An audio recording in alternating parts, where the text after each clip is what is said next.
morning, Yogi Clan. How are you all doing today? Welcome back to Yogi Cycle Service. We are heading to Iron Saturday. I'm so excited.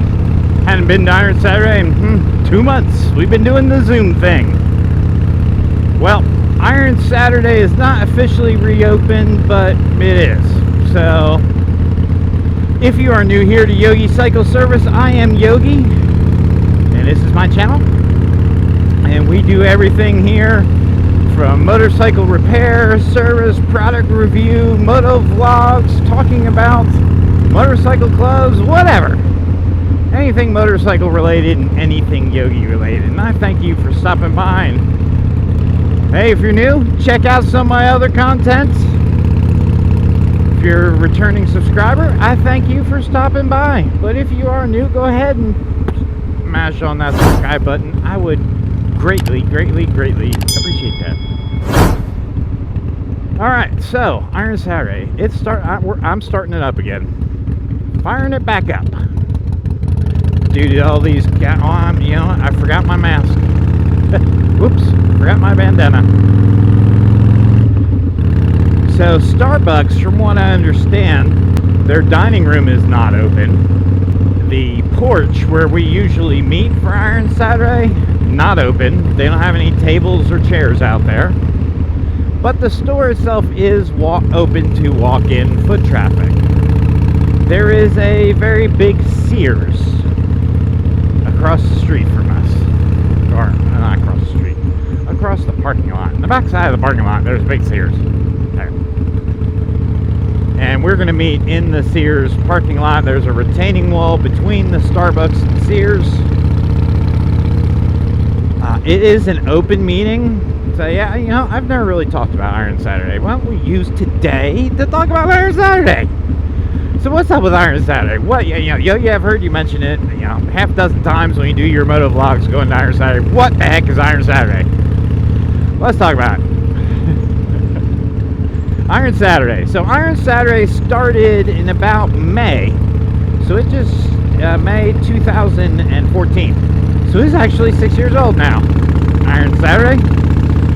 So prior to that starting, in a Yogi life long ago,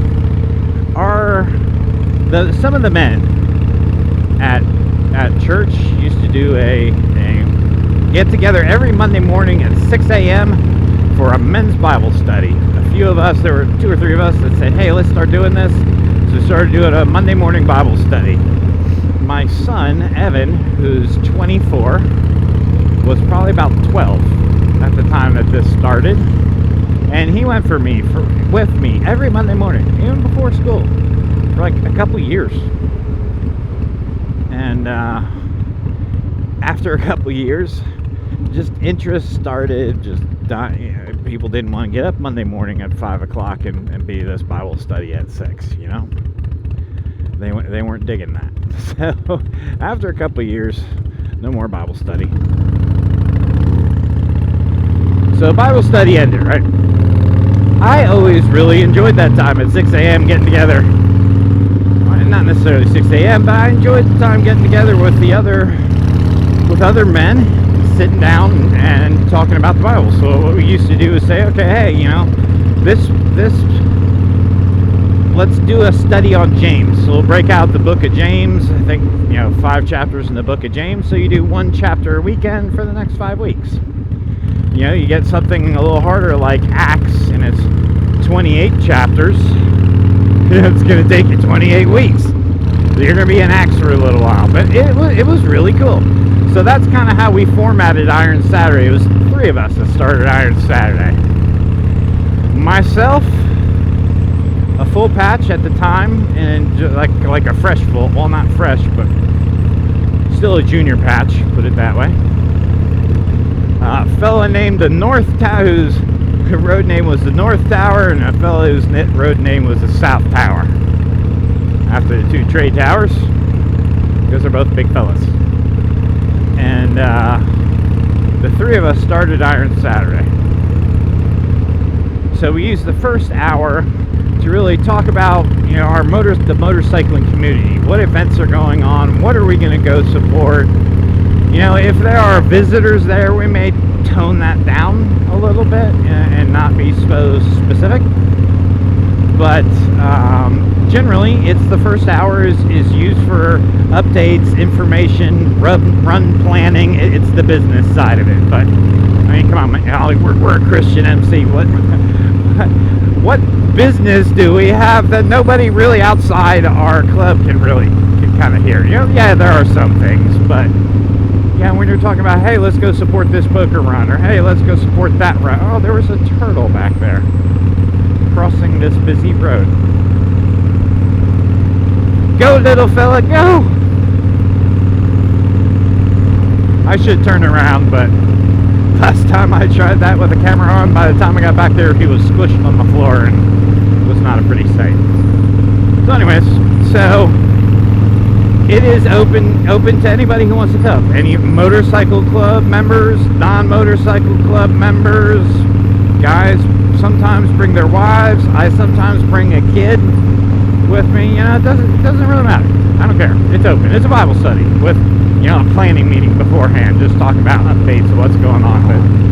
But we use that time to plan the orphan run. We may use that time to plan the dragon run. And we meet every Saturday, 8 o'clock, at the Starbucks in Concord on 29, right next to 85. Can't miss it. We usually sit on the patio. We've done it at that location. It's a great location. 29 is for a small town, it's a fairly busy road. Lots of motorcycles go up and down it. So we park near the end so everyone knows, hey, group of bikers there, and we're there every Saturday. And we get drop-in visitors all the time. Public or motorcyclists, it doesn't matter. We've prayed for people there. It's been a blessing. And when we started, there were 3 of us, but probably about 6-8 months later or so, North and South Tower, for personal reasons, decided to leave the club. So they left, so now it was down to me. And just me going. That didn't last long. We wound up picking some other people up interested in supporting the club. Another guy who was working weird, wacky hours, got a Monday through Friday job for a while. So I wasn't solo for too long, but there have been quite a few weekends where it was just me there. And then the flip side of the coin, we've had weekends where we've had 25 people there. Today, I'm expecting a low number today. This is the first time we're meeting back here. A few of the guys have work. A few of the guys have other commitments. We have been doing a meeting via Zoom for the past 2 months. Oh, I got a Zoom subscription. We've just been doing that instead. And, that's been good. It helped us so we could finish the book of Acts. So we finished the book of Acts, and now today I'm going to start doing a study on the parables in the Bible. You look at the parables as you're reading through the Bible, or maybe you look at them to tell a story. But I don't think I've ever actually really studied the parables. And if you look, there are 40-some parables written between, I think it's Matthew, Mark, and Luke. I don't know if John may not have any parables. I don't know. And sometimes they're just mentioned in one book. Sometimes they're mentioned in 2 of the 3 books. And sometimes they're mentioned, I think, in all 3 of the books. I don't know. Don't look to me for answers yet. I'm just starting this study. I'm learning myself. So today, we're going to do an introduction as to why it's good to study the parables. What do you get out of them? What's the point of them? What are they about? All that good stuff. And then we're going to do the parable of the lamp under the basket. Talk about letting your light shine. And things that are brought to the light will stay in the light, and things that are hidden in dark corners, they'll be brought to the light eventually also. So really, why study the parables? In my mind, I thought, Jesus takes heavenly thoughts and puts them in real simple, everyday terms for the simple common person to understand that he was talking to at the time. You know, be it some kind of a slave, low income, Pharisee, or high income, rich young ruler. It didn't matter. They apply, you know, this common everyday stuff. Like if you were to tell a parable now and talk about the pandemic, or talk about use part of the riots or something in your story to illustrate your point, to make a deep point real simple with current events, current things going on, and current situations you're familiar with. And I figure if you could study that and you know what those parables are about, you kind of have a glimpse into, you know, what heaven's like, what the struggles of being a Christian is like, the struggles living in this world is like, about sin, about death, about most everything in life that's semi-major, you know? And those parables give you a real good way to explain that and to understand that, hey, two riders, without having to be too complicated.